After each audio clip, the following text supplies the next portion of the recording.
qu'est-ce qui se passe au Sénégal? Tout d'un coup, une campagne de presse incroyable vient d'être lancée et qui allume un contre-feu contre la volonté de nos chers aventuriers ambigus qui ont pris le pouvoir au Sénégal, en disant à notre peuple africain du Sénégal, nous allons incarner la rupture avec la France-Afrique. Nous allons enlever le genou que la France a placé sur notre cou. Oui, quand ils étaient opposants, ils étaient tout feu, tout flamme contre le néocolonialisme français. Ousmane Sonko et son acolyte Bassirou Diomaye Diakhar Faye. À l'issue des négociations en prison, avec le régime de Macky Sall et la bénédiction des néocolonialistes, quand ils ont pris le pouvoir, ils ont commencé à parler un autre langage. Négociation, compromis, entente. On va se parler. Ils ont dit qu'ils n'étaient plus dans la rupture et qu'ils étaient dans la réforme. Mais la rue sénégalaise a commencé à gronder. Le peuple sénégalais a commencé à nouveau à manifester. Et des panafricanistes révolutionnaires se sont retrouvés en garde à vue à Dakar pour avoir demandé à Bassirou Diomaye Diakhar Faye de tenir la parole qu'il avait donnée au peuple sénégalais avant de devenir président de la République du Sénégal. On a aussi entendu de temps à autre la voix,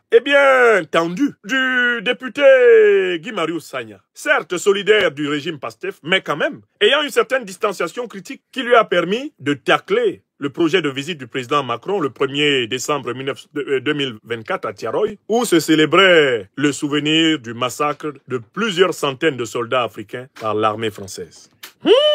Les aventuriers ambigus de Dakar, comme je les ai appelés avec raison, commençaient à être mal à l'aise. C'est ainsi que Bassirou Diomaye Diakhar Faye se précipita devant les micros de la presse d'État française pour sonner un son de cloche. Oh, combien inattendu. Bassirou Diomaye Diakhar Faye fit la déclaration suivante. Donnons-lui la parole. Que dit alors Bassirou Diomaye Diakhar Faye? On ne peut pas mieux parler que lui-même. Il alluma littéralement le néocolonialisme français d'une seule petite phrase. Une annonce qui intervient quelques jours.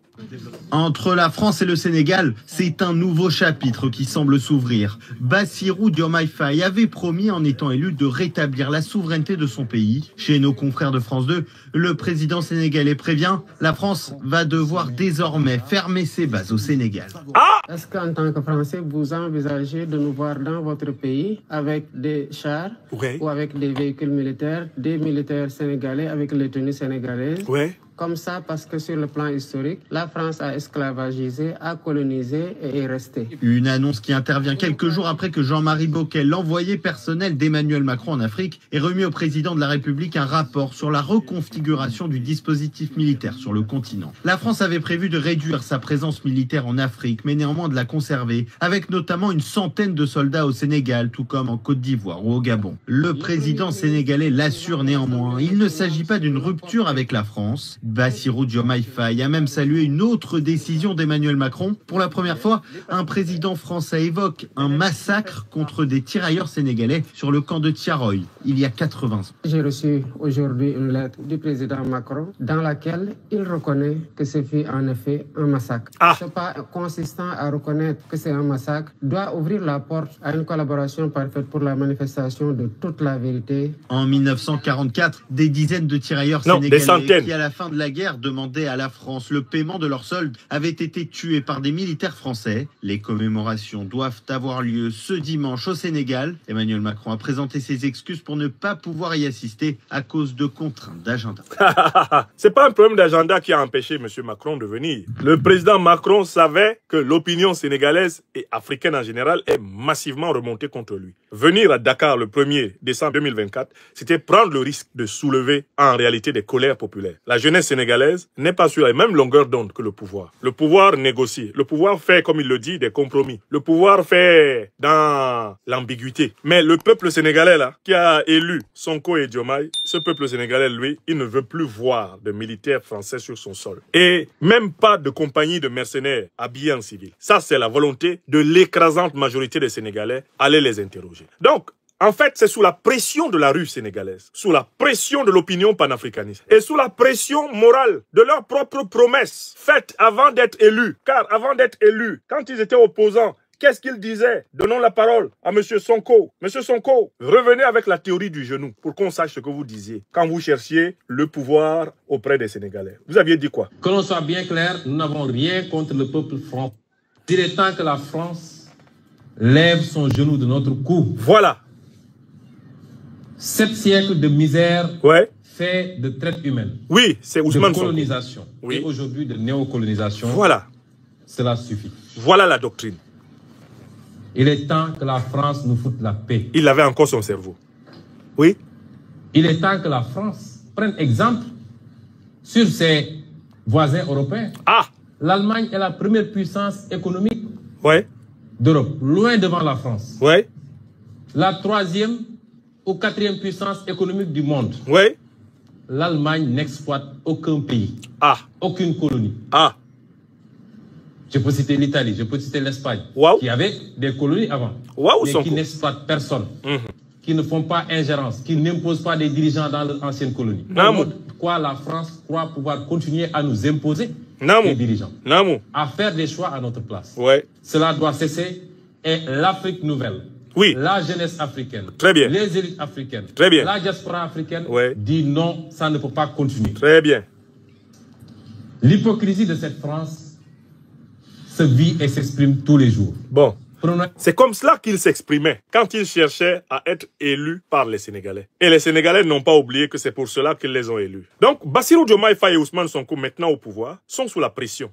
D'abord du peuple sénégalais. Parce que le peuple sénégalais tient à ce que les promesses soient tenues. Il veut que les militaires français se retirent tous jusqu'au dernier. Il ne veut même pas qu'il y ait des mercenaires français au Sénégal. Donc, il ne faut même pas rester en civil, comme l'imaginait le général Didier Castres. On n'en veut pas en Afrique. Aucune occupation militaire française n'est tolérable en Afrique. Aucune. Et aucune occupation militaire néocolonialiste et impérialiste n'est tolérable, de quelque puissance que ce soit. Les seules armées autorisées à être présentes en Afrique par les peuples africains sont celles qui participent aux côtés des peuples africains à la lutte anticolonialiste et anti-impérialiste. Ce sont des armées d'alliés pour la libération du continent. Elles sont provisoirement tolérées dans le cadre de relations de réciprocité et d'une fraternité pour la libération. Vous comprenez? Voilà la position sur laquelle Diomaye Faye et Ousmane Sonko ont été portés à la tête de l'État du Sénégal par le peuple. Donc, ils ont la pression de ce peuple. Les membres de leur propre parti PASTEF n'ont pas manqué de leur dire qu'on ne les sent plus. Il y a des débats dans PASTEF pour dire Prési, on ne vous sent plus. C'est pas sur cette base qu'on vous a élu. Tout le peuple sénégalais, tous les Africains nous regardent. Il y a des petites choses que vous faites là qui font honte. Par exemple, vous appelez l'Union européenne à venir vous aider à surveiller la frontière avec le Mali. Prési, c'est pas tout à fait ce que vous aviez promis. Vous aviez dit que dès que vous arrivez au pouvoir, vous allez mobiliser l'armée sénégalaise pour aller accompagner l'armée malienne dans le combat contre les terroristes.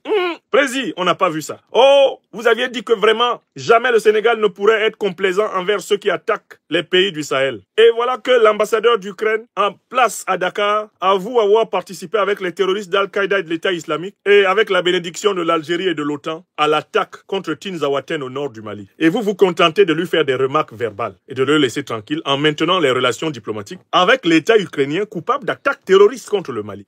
Les militants de PASTEF ont beaucoup ressenti de la honte. J'ai vu leur malaise sur les réseaux sociaux, où pourtant ils étaient très prompts à nous insulter comme du poisson pourri, à la moindre critique contre Sonko et Diomaye. Là, l'épisode les a douchés, quand le Sénégal a fait preuve de mollesse face aux criminels de Tinzaouaten. Même PASTEF a commencé à grincer les dents.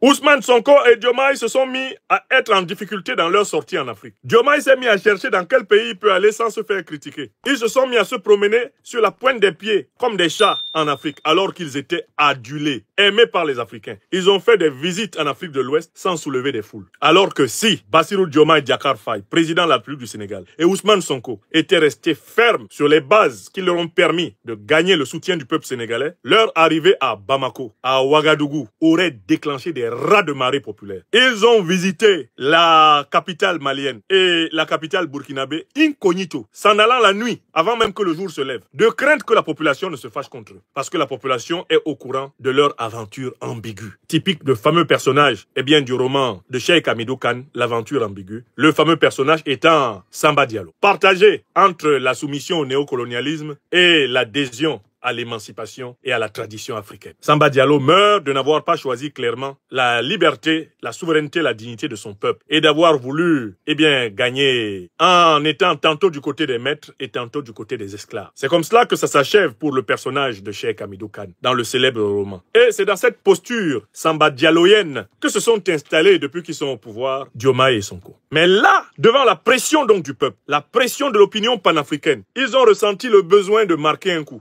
Voilà pourquoi Bassirou Diomaye Faye a frappé ce grand coup médiatique devant les journalistes français. Mais si vous écoutez toute son interview, vous vous rendez compte qu'il s'est empressé de rassurer la France, de rassurer le gouvernement français actuel, en disant qu'il n'y avait pas de délai tranché. Il s'est empressé de rassurer sur le fait que le départ se fera dans le cadre d'une négociation, que rien ne sera fait de manière brusque, bref, que la partie française sera ménagée. Ce que les gens n'avaient pas vu, c'est que Bassirou Diomaye est confronté à une autre pression. Ce n'est pas seulement la pression du peuple qui veut le départ des troupes néocolonialistes françaises et impérialistes américaines. Non, ce n'est pas simplement la pression des opinions panafricanistes africaines qui pèsent sur les épaules de Bassirou Diomaye Faye et d'Ousmane Sonko, les deux patrons de l'exécutif du Sénégal. Il y a une autre pression que vous n'avez pas vue. C'est la pression des faucons de l'ancien régime néocolonialiste, l'ancien régime néocolonisé. C'est la pression des ministres, des caciques du régime Diomaye Sonko actuel qui sont en réalité des pions de la France-Afrique. Et c'est le cas notamment du ministre de la Défense, le général Biram Diop,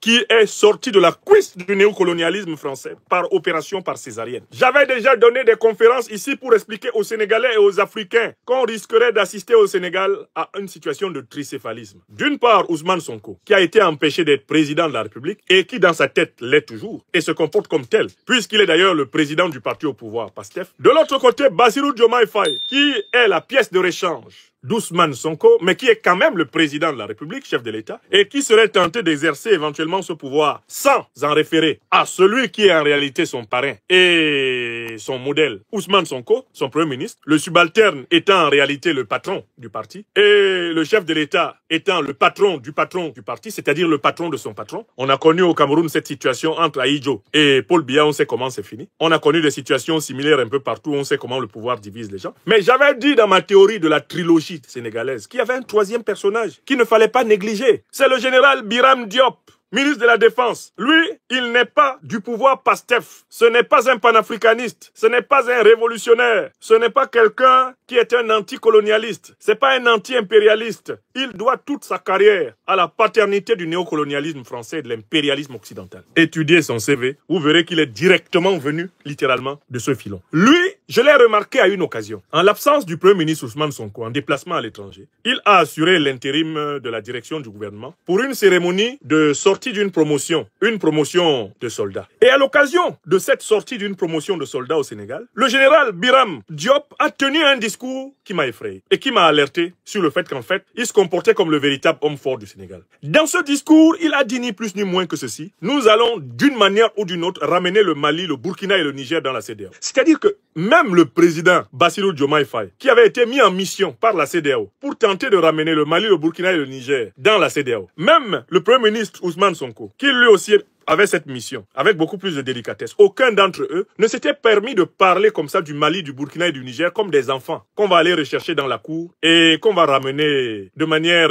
autoritaire à la maison. Quand vous écoutez l'allocution de Biram Diop, vous vous rendez compte qu'en fait, c'est un faucon france-africain. Vous vous rendez compte qu'il n'a rien à voir avec PASTEF. Et il le dit à qui veut l'entendre. Je connais pas Sonko, je connais pas Diomaye. Je les ai découverts quand on m'a nommé ministre de la Défense et j'apprends à les connaître. Sinon, je les connais pas, j'ai rien à voir avec eux. Il le dit à qui veut l'entendre. Je les connais pas. Non, mais s'il ne les connaît pas, ils l'ont nommé pourquoi? S'il ne les connaît pas vraiment, Bassirou Diomaye Faye et Ousmane Sonko, ça veut dire que c'est pas eux qui l'ont nommé. Il leur a été imposé parce qu'il est le garant des intérêts du néocolonialisme français et de l'impérialisme occidental au Sénégal. J'avais dit cela, oui ou non? Vous êtes mes témoins ici. Parce que moi, je dis toujours mes choses et après, quand ça commence à se vérifier, je rappelle les choses que j'avais dites. Est-ce que je vous ai dit ici qu'il y avait un problème avec ce Biram? Est-ce que je vous ai dit ici que Diomaye et Sonko ne contrôlent pas l'armée sénégalaise et que l'armée sénégalaise est en fait un contre-pouvoir? Est-ce que je l'ai dit? Vous vous souvenez de la quantité d'insultes que les partisans de Diomaye et Sonko ont déversé sur moi à cette occasion, oubliant ma modeste contribution à la défense de leur combat quand ils étaient dans le rouge, quand Diomaye et Sonko étaient en prison? Vous vous souvenez de ce qu'ils ont dit? Vous vous souvenez de tous les maudits qu'ils ont déversés sur moi? Moi, j'avais dit que d'autres événements auraient lieu plus tard qui permettraient de me donner raison. Maintenant, vous êtes mes témoins. Vous me donnez raison ou pas? Lisons ensemble ce qui est sorti dans la presse ces dernières 48 heures. Je vais vous lire un article sorti dans la presse ces dernières 48 heures. Des généraux sénégalais s'opposent au retrait des bases françaises. Des généraux sénégalais s'opposent au retrait des bases françaises. On va lire ça. C'est un article publié par Afrique Confidentielle. Il a été publié le 11 décembre. Le journal s'appelle afriqueconfidentielle.com. Il est intitulé « Des officiers sénégalais s'opposent à la fermeture des bases françaises ». Les médias français, tout comme leurs confrères africains, ont vite déclaré le départ de l'armée française du Sénégal. Ceux qui ont écouté et réécouté les propos du président Bassirou Diomaye Faye se sont rendus compte que le jeune président a tout dit, sauf que les bases militaires seront fermées. À la question posée lors de cet entretien, Diomaye a répondu par une autre question, en faisant allusion aux soldats de la Russie et de la Chine en tenue militaire sur le sol français. L'autre bout de son entretien porte sur le délai fixé pour le départ des soldats français. Il n'y a pas de délai de rigueur, a-t-il déclaré. Diomaye Faye n'a donné ni de date, ni affirmé la fermeture des bases. Devrait-on alors comparer le Sénégal et le Tchad, ce pays qui a déjà démarré le retrait des soldats français ce 11 décembre 2024? Ce jour-là, des avions de chasse de l'armée française ont commencé à quitter les bases tchadiennes. Et Paris et N'Djamena sont convenus des modalités de retrait. C'est tout le contraire au Sénégal. La fermeture des bases militaires est une question purement sécuritaire. Il ne revient pas au président de la République de prendre cette décision, seul, en 4 jours. Et l'article continue. Les hauts gradés de l'armée ont leur mot à dire. Or, il s'est trouvé que les généraux de l'armée sénégalaise s'opposent à la fermeture des bases militaires françaises. La raison est simple. L'armée sénégalaise développe un partenariat très fécond avec l'armée française en termes de formation, de coopération militaire et d'échange de renseignements. Les bases militaires françaises comptent des outils techniques qui aident l'armée sénégalaise dans sa lutte contre l'insécurité. L'armée française aide aussi le ministère de la pêche dans les patrouilles maritimes pour lutter contre la pêche illicite et clandestine. À chaque sortie, ce sont les avions de l'armée française qui sont utilisés pour mener ces patrouilles avec la direction de la surveillance maritime. Toutes ces patrouilles sont faites aux frais de l'armée française. Les pays africains ont plus à perdre qu'à gagner dans cette fermeture des bases militaires. Il est possible de procéder à la réduction de l'effectif de l'armée française à Dakar, mais la fermeture définitive des bases n'est pas à l'ordre du jour dans les rangs de l'armée. Cette décision n'est pas politique, elle est sécuritaire, ce que certains chefs d'État civils semblent ignorer. Fin de citation de l'article. Vous avez entendu? Je tiens à préciser que je ne suis pas l'auteur de cet article. Je ne connaissais pas ce site avant la publication de cet article. Je découvre ce site avec la publication de cet article. Face à un article comme celui-ci, il faut se demander, mais qui est derrière l'article? Parce qu'un article comme ça ne peut pas être écrit sans qu'il y ait quelqu'un qui est derrière. Pour savoir qui est derrière l'article, il faut savoir à qui il profite. Vous ne pouvez pas savoir qui est derrière cet article d'Afrique Confidentielle si vous ne vous demandez pas à qui il profite. Mais qui ne voudrait pas que les bases militaires françaises se retirent complètement du sol africain? Qui ne veut pas que les bases militaires françaises se retirent complètement du sol africain? Mais c'est le gouvernement français actuel, c'est Emmanuel Macron et son principal représentant en Afrique, à savoir donc Jean-Pierre Bockel, l'a clairement dit. Je vais lui donner la parole. Pour qu'on sache à qui profite l'article, il faut savoir qui ne veut pas que les bases militaires françaises partent. D'abord, qui ne veut pas? Ça c'est sûr. Le gouvernement français actuel ne le veut pas. Je vais retrouver les déclarations de M. Bockel. Les déclarations de M. Bockel au mois de novembre passé, après sa tournée en Afrique et le rapport qu'il a remis au président Macron. Voilà, je lui donne la parole là, il va expliquer qu'il n'y a pas de demande de départ des bases militaires. Hop, je lui donne la parole. Pour qu'on sache qui ne veut pas que les bases militaires françaises partent. C'est d'abord le gouvernement français actuel. Là, il parlait à Marc Perelman. Je prends dès le départ. Hop. Je prends dès le départ pour qu'on comprenne bien qui ne veut pas que les bases militaires françaises ferment. C'est le gouvernement français, c'est Emmanuel Macron, c'est M. Bockel. Président de la République française auprès des 4 pays africains concernés par la reconfiguration du dispositif militaire français, à savoir la Côte d'Ivoire, le Sénégal, le Gabon et le Tchad. Bonjour Jean-Marie Bockel. Bonjour. Vous êtes ancien secrétaire d'État, notamment à la coopération. Alors le point de départ, c'est le fait que la France a été poussé dehors de 3 pays sahéliens, le Mali, le Burkina Faso, puis le Niger, un échec, il faut bien le reconnaître. Suite à ça, le président de la République a décidé une reconfiguration du dispositif militaire. Alors, est-ce que vous êtes en charge d'organiser cette retraite d'Afrique pour finalement masquer le fait qu'on ne veut plus de la France, peut-être partout sur le continent? Alors d'abord, un échec politique sûrement, un échec tactique et militaire, non. Et même d'un point de vue politique, concernant les 3 pays que vous avez cités, s'il n'y avait pas eu l'opération Barkhane, il n'y aurait peut-être plus de pays aujourd'hui. Donc il faut faire la part des choses. Mais un échec quand même, sinon nous ne serions pas partis. Et les djihadistes auraient été vaincus. Alors, Bockel, j'aime toujours l'interrompre quand il dit ça. S'il n'y avait pas eu d'opération Barkhane, il n'y aurait pas de pays du tout. Mais l'opération Barkhane, elle est venue après quoi? Après que la France, les États-Unis et la Grande-Bretagne, donc l'OTAN, aient détruit la Libye en association avec les 2 organisations terroristes que sont l'État islamique et Al-Qaïda. Donc, Barkhane est venu combattre les terroristes que la France, la Grande-Bretagne et les États-Unis ont armés en Libye. C'est ce qu'on appelle justement une stratégie de duplicité de pompiers pyromanes. Donc, quand on veut présenter Barkhane comme une force force qui a sauvé le Sahel, il ne faut pas oublier que l'armée française a participé à sa déstabilisation. Et je cite toujours, quand j'écoute ce morceau-là, les propos du président Emmanuel Macron au Figaro, juin 2017. Nous, Français, nous avons eu tort de faire la guerre contre la Libye, car il en a résulté partout des États sahéliens faillis et des groupes terroristes qui prospèrent. Fin de citation. On ne peut pas présenter Barkhane comme une force qui a sauvé l'Afrique, alors qu'on sait que l'armée française a contribué à la déstabiliser. Il s'agissait d'une opération, en réalité, d'intelligence stratégique, consistant à fragiliser l'Afrique pour imposer la présence militaire occidentale en Afrique et le contrôle des richesses faramineuses de l'Afrique. Les Africains le savent. Aucune armée de l'OTAN n'est venue sauver l'Afrique. Elles sont venues consolider des intérêts. Et ce sont elles qui ont été à l'origine de la grande déstabilisation de 2011. L'assassinat de Kadhafi, la destruction de la Libye et l'invasion du Sahel font partie du plan de l'OTAN. C'est ce qu'Obama a appelé « We will finish the job ». Mais écoutons M. Bockel pour savoir qui est derrière l'idée de maintenir les bases militaires françaises en Afrique. Qui profite de l'article que nous avons lu tout à l'heure. Ensuite, oui, mais enfin, les pays existent toujours. Ensuite, la France ne veut rien masquer. Et il dit le contraire de ce qu'il fait.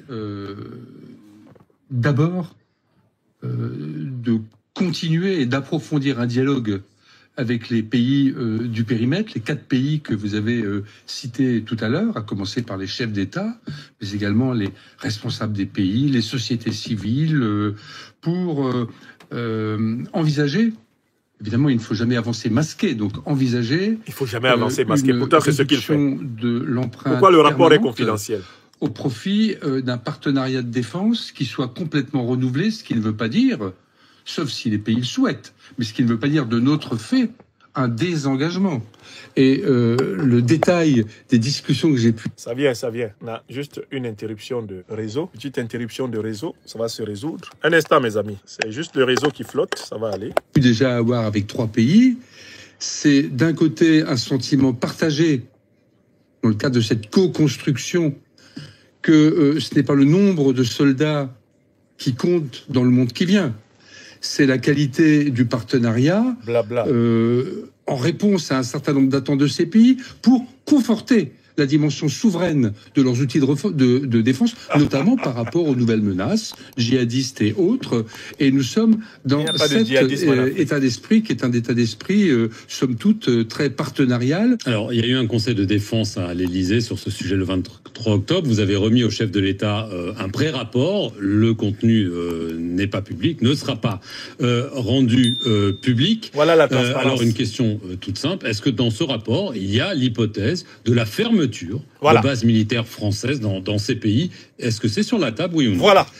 Écoutez la réponse. Dans les contacts qu'il peut y avoir au niveau des chefs d'État, aucun sujet n'est tabou. Mais dans le travail que j'ai effectué à la demande du président de la République avec les 3 pays où je me suis déjà rendu, le Sénégal, ça n'a pas pu encore se faire puisqu'ils sont encore dans une séquence électorale. Et d'ailleurs, c'est la première chose qui m'a été dite. Jean-Marie Bockel parle. Il n'y a pas de demande de départ. Il y a un accord pour faire évoluer le dispositif. En fait, le cœur... Donc, vous avez entendu Jean-Marie Bockel. Il n'y a pas de demande de départ, disait-il, au Gabon. Pas de demande de départ au Tchad. Et il dira plus tard dans la même émission que le président Bassirou Diomaye Faye, reçu à Paris et questionné sur ce point, avait dit au président Macron, en sa présence, au palais de l'Élysée, que ce n'était pas pour le moment à l'ordre du jour et qu'il prenait le temps de réfléchir. D'accord? Donc, on peut dire de manière incontestable que l'article que nous avons lu profite à la posture du gouvernement français qui veut maintenir à tout prix une présence militaire en Afrique. Mais pourquoi la France veut-elle maintenir à tout prix une présence militaire en Afrique? Mais parce que la présence militaire est la condition de la pression psychologique sur l'élite politique des pays africains, afin que cette élite continue de mettre à la disposition du capitalisme d'État français les richesses africaines. La présence militaire est un instrument de l'influence politique, donc en fait de la domination politique, laquelle est un instrument pour la domination économique et un adjuvant de la domination culturelle. Donc le maintien à tout prix de bases militaires françaises sur le sol africain est l'une des conditions, des avantages économiques que la France compte continuer à tirer d'Afrique, l'une des conditions de la prépondérance sur les affaires politiques africaines qu'elle veut maintenir et sur le contrôle mental des idées des Africains qu'elle veut assurer dans le cadre de ce qu'elle appelle sa guerre informationnelle. Tout le monde a compris? Voilà le premier bénéficiaire de cette déclaration. Mais le deuxième bénéficiaire a été cité, on dit les généraux. Quand on dit les généraux, ça renvoie à quel ministère? Quel est le ministère des généraux au Sénégal? C'est le ministère de la Défense. On retrouve notre fameux général Biram Diop, le ministre de la Défense. Très clairement, cet officier qui doit l'essentiel de sa carrière à la France et à l'ONU, c'est-à-dire à la France à l'ONU. C'est la même chose d'ailleurs, puisqu'il a pendant longtemps dépendu du secrétariat général français, secrétariat général adjoint de la France à l'ONU. Il a fait toute sa carrière dans le sillage de ce secrétariat général. Le général Biram est le chef de file de ceux qui sont opposés au retrait de l'armée française, à la fermeture de la base militaire française et même de la petite base militaire américaine. C'est lui. Et c'est à cause de lui que Bassirou Diomaye Faye ne s'exprime pas clairement sur le sujet. Parce qu'il ne veut pas retourner la grande muette contre lui, alors qu'il n'en a pas encore entièrement pris le contrôle. Vous avez compris la complexité? Or, moi, il y a pratiquement 6 mois, je vous ai dit que ce monsieur-là, que j'ai entendu menacer la CEDEAO, que ce monsieur était une menace pour le pouvoir PASTEF. Et que si PASTEF était devenu un pouvoir ambigu, c'était parce que PASTEF ne contrôle pas l'armée sénégalaise. L'armée sénégalaise est encore sous le contrôle de la France-Afrique. Donc, le deuxième bénéficiaire de cette pression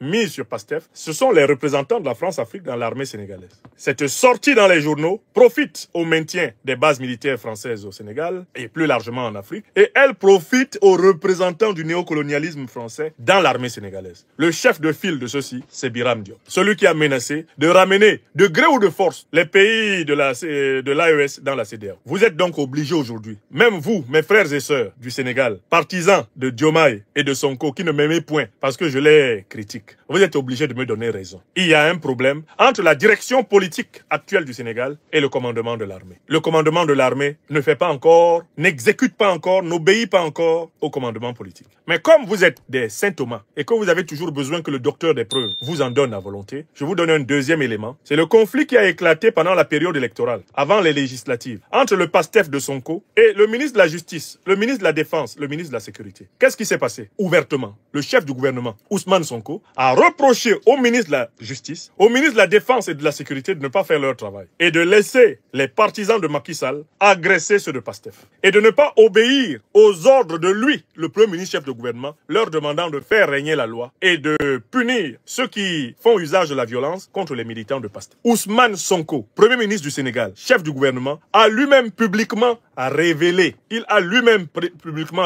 eh bien, la tension, le conflit qui existe entre lui et justement les militaires. J'avais déjà souligné que j'avais des preuves qu'il y avait une tension entre l'exécutif et l'armée au Sénégal. Je l'avais souligné, oui ou non. Quand Ousmane Sonko personnellement est sorti pour critiquer son ministre de la Justice, son ministre de la Sécurité et donc le ministre de la Défense, en disant que ceux-ci n'obéissent pas à ses ordres. Sonko s'était même plaint qu'il avait adressé des doléances au chef suprême des forces armées du Sénégal, le président de la République, Bassirou Diomaye Diakhar Faye, et que celui-ci n'avait pas agi. Mais pourquoi Bassirou n'agit-il pas? Mais parce que le couteau n'est pas dans sa main. Le couteau est dans les mains de Biram. Biram est à la tête des forces létales les plus importantes du Sénégal. Et par conséquent, Sonko et Diomaye flippent. Ils sont dans la crainte permanente d'un coup d'état de Biram. Voilà la vérité. Maintenant, la vérité est nue. Même les partisans de PASTEF seront obligés de venir applaudir leurs serviteurs. Je vous ai dit la vérité, même, eh bien, à mes propres détriments. Vous m'avez dit tout le mal que vous pensiez de moi, mais maintenant, la vérité vous rattrape. Donc, on peut conclure. Ce Biram Diop, depuis très longtemps, a montré qu'il n'obéirait pas à la philosophie panafricaniste originelle de PASTEF. Il a montré depuis longtemps qu'il était l'homme de la France-Afrique, l'homme du néocolonialisme, l'homme de l'impérialisme. Et le peuple sénégalais doit noter qu'il doit redoubler de vigilance s'il ne veut pas se faire voler sa révolution. Les dirigeants sénégalais actuels, le président Bassirou Diomaye Diakhar Faye et le premier ministre Ousmane Sonko doivent dardard sortir de l'ambiguïté et renouer avec le programme populaire révolutionnaire panafricaniste qui leur a permis de gagner les 2 élections. S'ils continuent dans l'ambiguïté, ils seront renversés par les France-Africains et le peuple sénégalais ne sortira pas pour lutter pour eux. D'autant plus que les plus de 100 Sénégalais qui ont été massacrés parce qu'ils ont cru au mot d'ordre de Sonko et de Diomaye ne voient toujours pas la justice être rendue pour eux. Les enfants des gens qui sont morts dans les rues du Sénégal à l'appel de Sonko et Diomaye, ils ne savaient pas que Sonko et Diomaye se précipiteraient pour donner à Macky Sall l'amnistie et pour empêcher que justice, vérité et réparation soient faites à leurs enfants. Ça,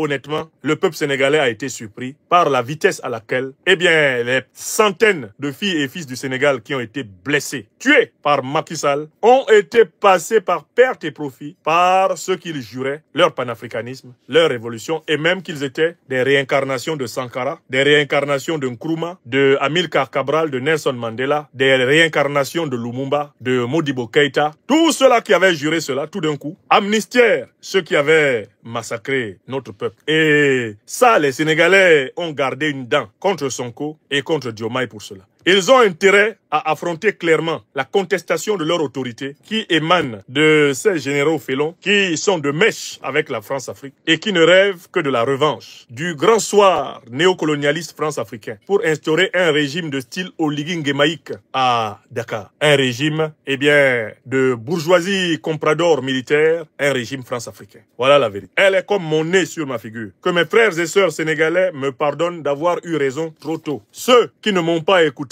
qu'ils réexaminent les preuves et qu'ils m'oublient moi. Examinez les preuves. Les déclarations qui sortent dans la presse, les déclarations des officiels français, les déclarations de votre Biram Diop, votre ministre de la Défense, les déclarations d'Ousmane Sonko, sa propre méfiance envers la défiance de son ministre de la Justice, de son ministre de la Sécurité et donc de son ministre de la Défense. Tous ces éléments constituent un bouquet de preuves qu'il y a une crise politico-sécuritaire qui risque de s'aggraver au Sénégal si le président Bassirou Diomaye Faye n'assume pas pleinement, en phase avec son peuple mobilisé, les fonctions de chef suprême des forces armées. S'il continue ses atermoiements, ses hésitations, s'il continue à faire la danse bafia ou à faire le blé baoulé, 2 pas en avant, 3 pas en arrière, c'est là-dedans que Django sera souffert, comme on dit à Abidjan. C'est dans son 2 pas en arrière, 3 pas en avant, 2 pas en avant, 3 pas en arrière, qui va faire un pas dans le trou. Et ce sera fini pour le pouvoir Pastef. Bien que je sois un critique du pouvoir Pastef, je ne le leur souhaite pas parce que je connais la souffrance que le peuple sénégalais a consenti pour que ce pouvoir Pastef existe. Camarades de Pastef, réveillez vos dirigeants. Demandez-leur de sortir de l'aventure ambiguë et d'assumer le programme panafricaniste révolutionnaire qui leur permettra de renouer pleinement avec l'Alliance des États du Sahel et avec l'écrasante majorité des Africains du continent